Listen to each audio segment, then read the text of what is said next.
Toute louange et tout remerciement appartiennent à Allah subhanahu wa ta'ala, et que la paix et la bénédiction d'Allah soient sur son serviteur et dernier messager.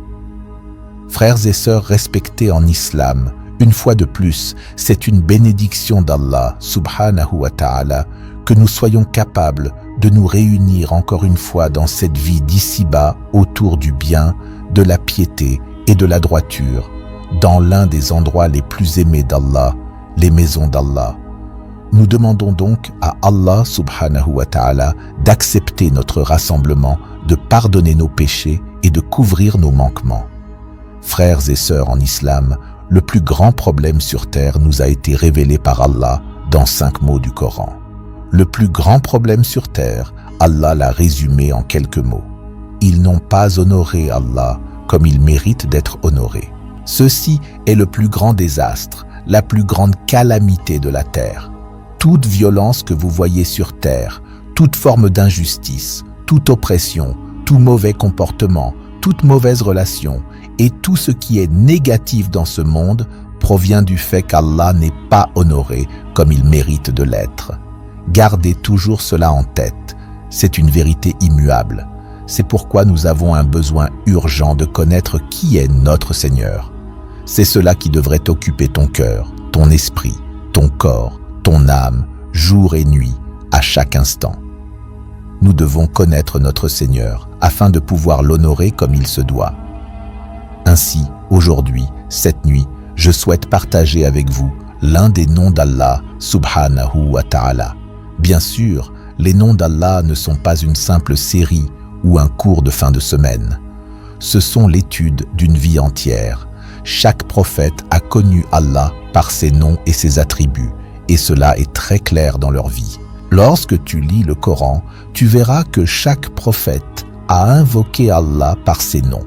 Cela signifie qu'il savait exactement ce que signifiait ce nom d'Allah.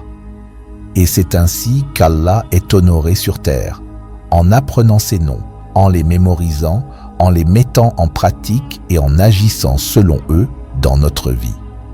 Ce soir, mes frères et sœurs en islam, je veux partager avec vous le nom d'Allah, Ash-Shaf, le guérisseur, celui qui guérit. Celui qui guérit toutes sortes de maladies et de maux, qu'ils soient physiques, spirituels ou émotionnels. Qu'ils soient des doutes dans le cœur ou des désirs et tentations vers lesquels une personne est attirée, quelle que soit la situation. Vous constaterez que nous avons tous un besoin urgent du nom d'Allah, Ash-Shafa, à de nombreux moments du jour et de la nuit. Mais combien connaissons-nous vraiment ce nom? Et comment invoquons-nous Allah par ce nom?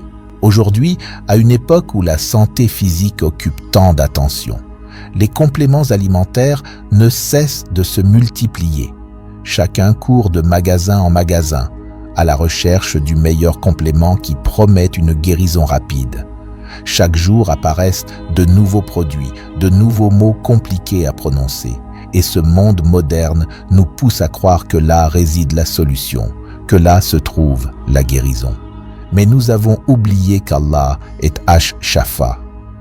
Nous avons oublié que ces remèdes ne sont que des causes, des moyens. Parfois ils fonctionnent, parfois non. Mais celui qui guérit réellement, c'est Allah. Aucun médicament que vous achetez ne porte le nom d'Ash-Shafa. Aucun médecin ne s'appelle Ash-Shafa. Aucun chirurgien ne porte ce nom. Ils ne sont que des instruments, des causes. Tu peux les utiliser, mais ne mets pas ta confiance en eux. La confiance doit toujours être placée en Allah, Ash-Shafa. Frères et sœurs en islam, la maladie est une réalité récurrente dans la vie humaine.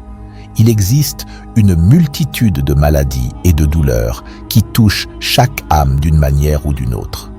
Une personne peut guérir d'une condition, disons un problème aux yeux, pour ensuite être frappée la semaine suivante par une autre maladie. Aujourd'hui un mal de tête, demain une douleur aux articulations. Après la fièvre, c'est le mal de dos, et ainsi de suite. Rares sont les jours où l'on ne ressent aucune gêne. Et quand enfin tu retrouves ta santé, voilà qu'un proche souffre, ton frère, ta mère en pleurs, ton enfant qui crie de douleur, ou un ami accablé par la maladie. Ainsi est la vie, un champ de douleur et d'épreuves. Mais au milieu de tout cela se cache un rappel puissant.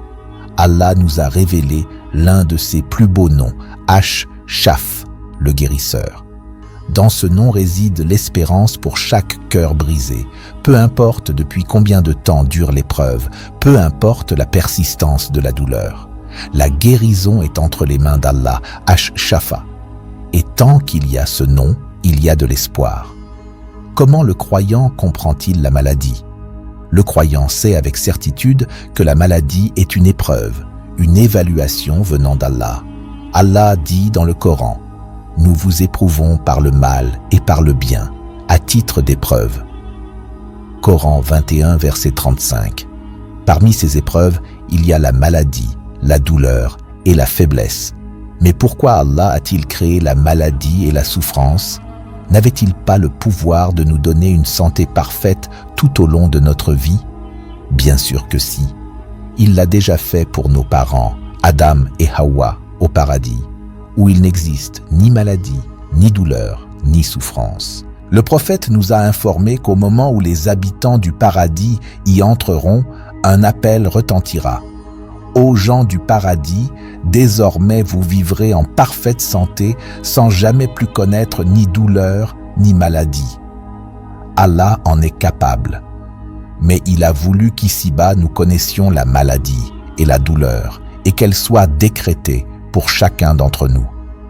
Elles viennent et repartent, et les derniers instants de la vie seront d'ailleurs les plus douloureux, le moment où l'âme est arrachée du corps. Nous demandons à Allah de nous accorder une bonne fin. Alors, quel est le bénéfice de la maladie et de la douleur dans cette vie ? 1. La maladie nous pousse à retourner à Allah. Sans la maladie, nous n'aurions jamais ressenti le besoin de l'invoquer par son nom Ash-Shaf. Imagine une vie en santé parfaite, sans aucune douleur. Le cœur serait dans une insouciance totale. Déjà aujourd'hui, avec nos faiblesses, combien oublient encore d'invoquer Allah ? La maladie nous rappelle notre dépendance et nous donne l'occasion de vivre un moment unique. Tourner nos mains, nos cœurs et nos larmes vers Allah. 2. La maladie purifie des péchés. Le prophète entra un jour auprès d'un homme malade et lui dit « Ne crains rien, si Allah le veut, cette maladie sera pour toi une purification. » Mais l'homme répondit avec pessimisme, rejetant cette bonne nouvelle, et il mourut dès le lendemain, tel qu'il l'avait dit. Le croyant, lui, doit voir dans la maladie une purification. Le prophète a dit « Aucune fatigue, aucune maladie, aucune tristesse, aucune douleur, aucune angoisse, même une simple piqûre d'épine, n'atteint le croyant sans qu'Allah n'efface pour lui une partie de ses péchés. » C'est pourquoi il est interdit de maudire une maladie. Le prophète a interdit de maudire la fièvre, le cancer, l'asthme ou toute autre maladie. Pourquoi ? Parce qu'elles sont un moyen de purification, comme le feu du forgeron qui purifie l'or de ses impuretés. 3. La maladie élève le croyant en degré au paradis. Allah a parfois écrit pour son serviteur un rang très élevé au paradis que ses simples actions ne lui permettront jamais d'atteindre. Alors, Allah lui envoie des épreuves et des maladies afin de l'élever à ce rang. 4. La maladie rappelle à l'homme sa faiblesse. Un mal de dents peut mettre à terre un grand athlète. La maladie nous rappelle que nous sommes faibles, dépendants, impuissants devant Allah. 5. La maladie est une école de patience, de gratitude et de dua. Sans épreuve, ces qualités resteraient théoriques. La maladie te pousse à pratiquer la patience, à être reconnaissant pour les moindres bienfaits et à supplier Allah avec sincérité et humilité. 6. Enfin, la maladie est un rappel de la mort et une préparation à l'au-delà. Chaque douleur, chaque faiblesse est un rappel que la vie est passagère et que la rencontre avec Allah approche. La mort est semblable à la maladie, car la maladie est la fin de la vitalité. Lorsque tu es malade, tu tombes dans un état de faiblesse, de manque de vie. Tu ne peux pas passer une journée productive, pleine d'énergie, et la mort est la fin de la vie. Ainsi, la maladie nous rappelle cette réalité. Frères et sœurs en islam, la première chose que tu dois reconnaître lorsque tu tombes malade ou ressens une douleur, c'est le nom d'Allah Ash-Shafi. C'est cela l'espérance. La deuxième chose que tu dois savoir, c'est que tu n'es pas seul dans ta maladie. Il y a des gens qui sont venus bien avant nous, bien plus aimés d'Allah, qui ont été éprouvés par la maladie. Un grand exemple qui brille dans le Coran est celui du prophète Ayoub alayhi salam. Regarde son histoire, apprends des prophètes, des messagers et des nobles pieux. Comment se sont-ils comportés? Comment ont-ils agi avec Allah lorsqu'ils étaient malades? Que faisaient-ils? Que disaient-ils? Lorsque le messager est tombé malade, que fit-il? Comment invoqua-t-il Allah? Comment demanda-t-il la guérison à Allah? Et par la permission d'Allah, il fut guéri. Rien ne pourra jamais remplacer cela. Aucun complément alimentaire, aucun médecin, aucune chirurgie, aucun hôpital, aucun médicament, aucun sirop, aucune potion. Rien ne remplacera les paroles profondes de notre messager lorsqu'il invoquait Allah.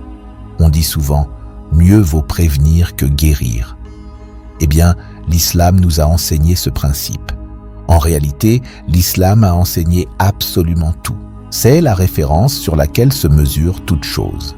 Et dans notre religion, il y a un accent particulier sur le fait de demander constamment à Allah la santé et le bien-être.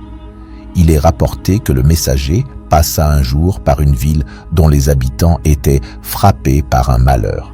Ils étaient tous malades, affaiblis. Cela se voyait sur leur visage et dans leur attitude. Le prophète, étonné, dit alors « Ces gens n'ont-ils jamais demandé à Allah la protection et le bien-être » Il nous enseigne ici que l'une des manières d'éloigner la maladie est de demander à Allah la santé et la protection. C'est pourquoi, chaque matin, quand le prophète se réveillait, il commençait par apprécier la santé et le bien-être qu'Allah lui avait donné. Parmi les premières paroles qu'il disait au réveil, « Louange à Allah qui m'a accordé le bien-être dans mon corps. » Combien de personnes vont dormir et se réveillent sourdes d'une oreille ou des deux?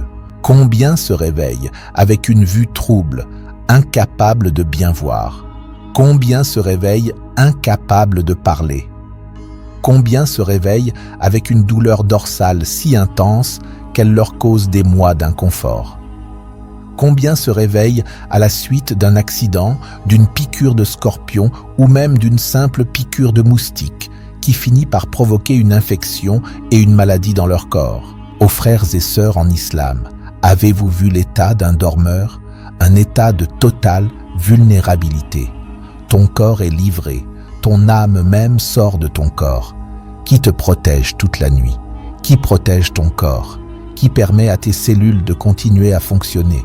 Qui fait battre ton cœur? Qui maintient l'oxygène qui circule dans ton corps, distribué dans chaque partie? C'est Allah. Allah dit dans le Coran, dit, qui vous protège la nuit et le jour, en dehors du tout miséricordieux, alors que vous vous détournez de son rappel. Mais nous nous réveillons comme si la santé était garantie. La première chose, attraper le téléphone, voir les messages, scroller d'une vidéo à une autre, parfois même emporter le téléphone aux toilettes et perdre du temps. Mais où est le dhikr d'Allah? Où est la gratitude? Le début de ta journée dicte comment se déroulera ta journée. Les pieux disaient, celui qui grandit sur une habitude vieillira avec cette habitude. Le début de la journée est comme la jeunesse, la fin de la journée comme la vieillesse. Si tu commences ta journée par le rappel d'Allah, alors la suite de la journée sera à l'image de ce début. Ainsi, parmi les habitudes du prophète au réveil, il essuyait la somnolence de ses yeux avec ses mains, sunna oubliée aujourd'hui. Puis il disait « Louange à Allah qui m'a accordé le bien-être dans mon corps ». Il remerciait Allah de pouvoir parler, voir, entendre, marcher, bouger. Rien de tout cela n'est garanti. Et Allah dit « Si vous me remerciez, certes, j'augmenterai mes bienfaits sur vous. C'est pourquoi le prophète disait matin et soir, « Ô Allah, accorde-moi la santé dans mon corps, dans mon ouïe, dans ma vue. Protège-les pour moi et préserve-les pour moi. » Voilà le premier remède. Après cela, tu veux prendre une vitamine ou un complément? Aucun problème. Mais le premier vrai supplément de la journée, ce sont ces invocations.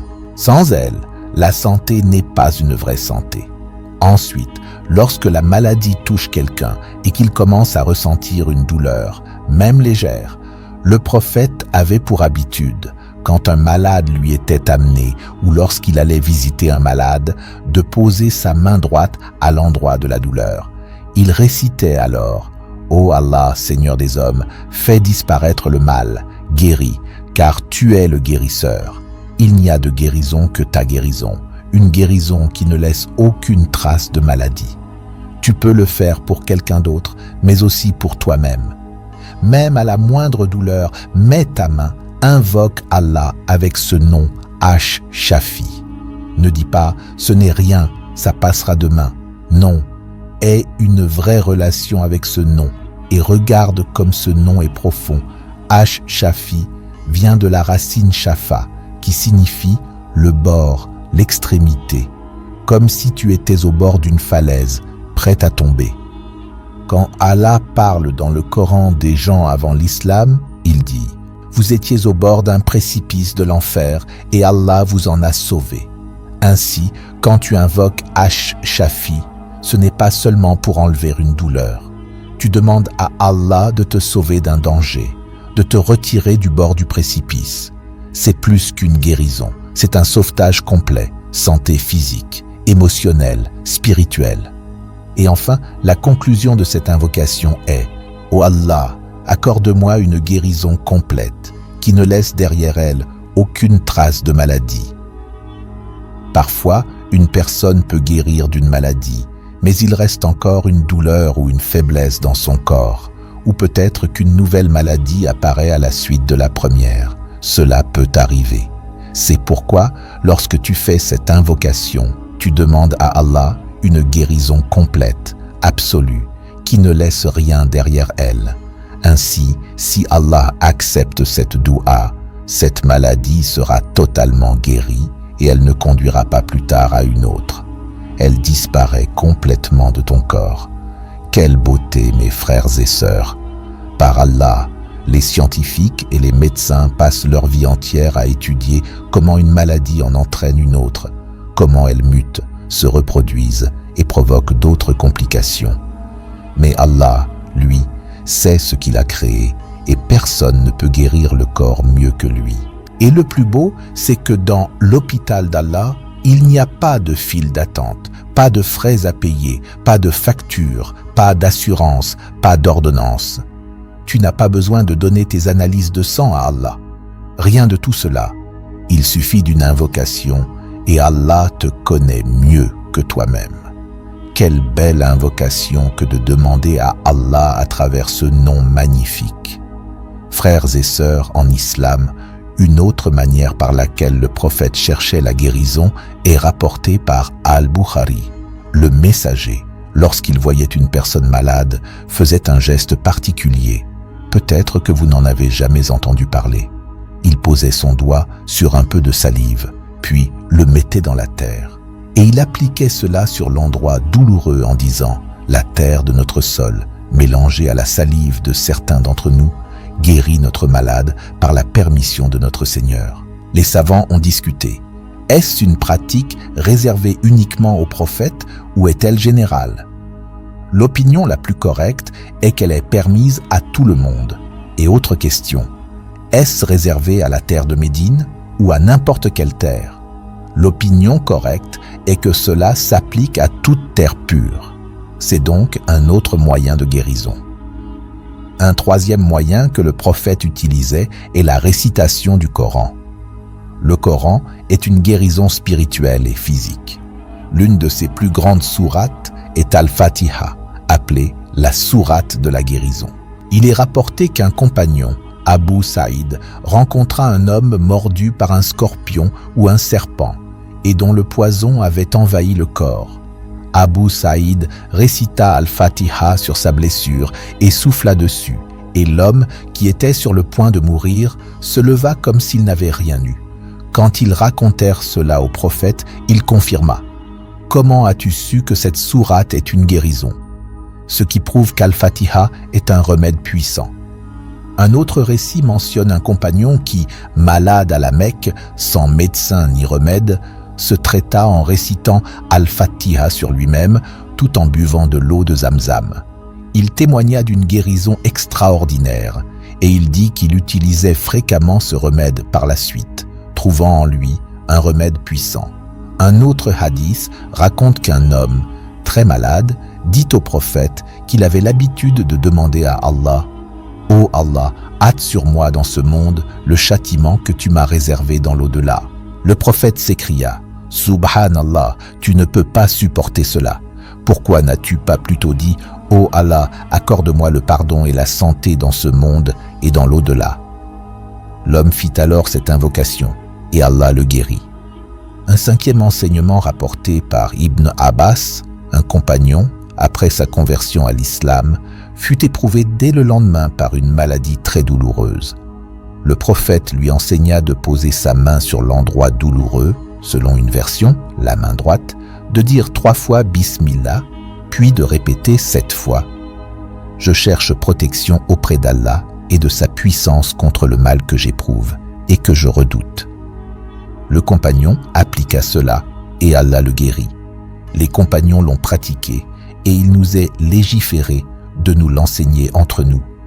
Ce dhikr est comme un traitement spirituel, répété 7 fois, comme une ordonnance médicale, mais plus efficace que tout médicament matériel. Et pour conclure, mes frères et sœurs en islam, il est vrai que parfois, malgré toutes ces invocations et tous ces remèdes, Allah a décrété qu'une maladie sera la cause de la mort. Alors, ni les invocations, ni les traitements n'y changeront rien.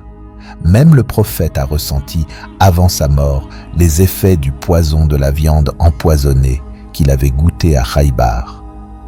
Et malgré ces invocations, Allah avait décrété que cela soit une cause de sa mort. Ainsi, sachez qu'aucune douleur ni maladie ne dure éternellement. Soit Allah y met fin par la guérison, soit elle se termine par la mort. Et aucune joie dans ce monde n'est éternelle non plus. Elle s'achèvera tôt ou tard. Comprendre cela permet aux croyants d'être patients dans l'épreuve et modérés dans la joie. Enfin, les maladies du cœur, comme l'orgueil, l'hypocrisie, la jalousie, sont bien plus graves que celles du corps. Le nom d'Allah Ash-Shafi guérit aussi les maladies spirituelles. On doit invoquer Allah en disant « Voilà, guéris mon cœur de l'arrogance, de l'envie et de toute maladie qui pourrait m'empêcher d'entrer au paradis. » Et nous demandons à Allah de nous accorder la guérison dans tous les aspects de notre vie, de pardonner nos péchés et nos manquements, de nous affermir dans l'islam, de guider nos enfants et les générations futures, de faire du Coran le centre de nos vies et de nous admettre dans les plus hauts degrés du paradis. Amin. Assalamu alaikum wa rahmatullahi wa barakatuh.